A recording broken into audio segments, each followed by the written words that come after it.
everybody. I'd like to do a little discussion about 7/8 time, okay? Sometimes students really struggle with getting a feel of this. What I do is I subdivide all the time in those measures, okay? Think of 7 as a group of 4 and then a group of 3. Okay, now obviously 4 could be split into 2s, so you could have a scenario such as 2, 3, 2, right? Still coming up with 7 beats there. We could do 4 and 3, 3 and 4, okay? And it could vary. You know, when I would try to figure out like progressive music years ago, when there wasn't sheet music ever, it would take me, just painstaking times listening over and over again to try to get the phrasing right and try to understand it. I actually would look at piano scores because at least that music was written and I could understand the different time changes and try to get through the song that way, okay? Studying such bands as like Genesis or Peter Gabriel, even Rush, stuff like that, right?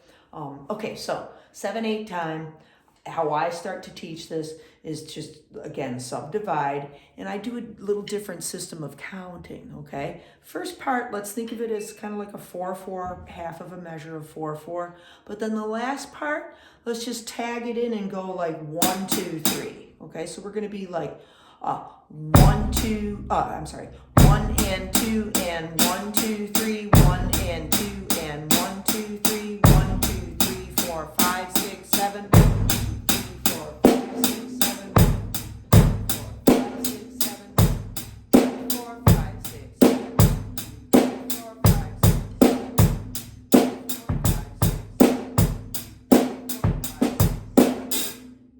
so forth, right?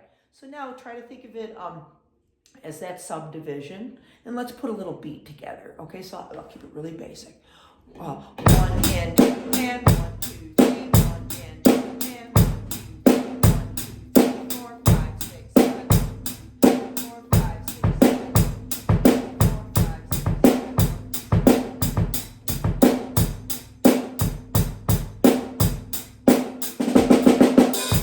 Okay, so let's take a look at now doing a little fill in. 1 and 2 and 1, 2, 3, 1 and 2 and 1, 2, 3, I'm going to teach you how to count that. So 1 and 2 and 1, 2, 3, 1 and 2 and 1 and 3 and 1 and 2 and 1.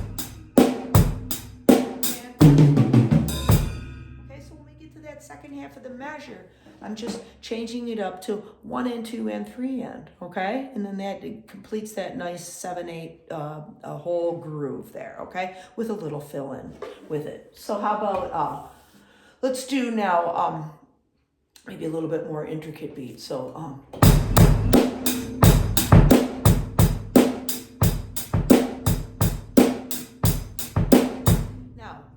So think about this a little differently, okay? Almost like counting to 4 and being done at 4, coming right back to 1. So 1 and 2 and 3, 4, 1 and 2 and 3, 4, 1 and 2 and 3, 1, 2, 3, 4, 5, 6, 7, 5, 6, 7, kind of thing, okay?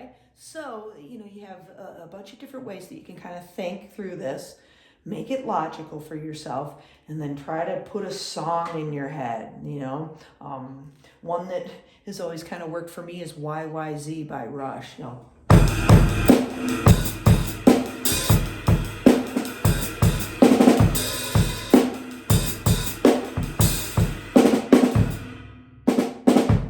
Right? So there's different little things that we can use to help us.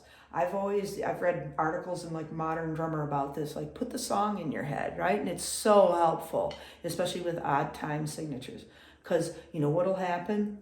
Because we're so used to 4/4 and so used to this, everything lining up perfect, that you will resolve the beat and you will, out of nowhere, like just turn it into 4/4 on yourself if you're not careful, okay? So do the counting, try to put that song in your head, okay? And have a little fun with it. It's really a cool little whole process, and it helps us to just, gain more skill drumming-wise, okay? All right, everyone, thank you so much for stopping in again, okay? And we'll see you on the next lesson.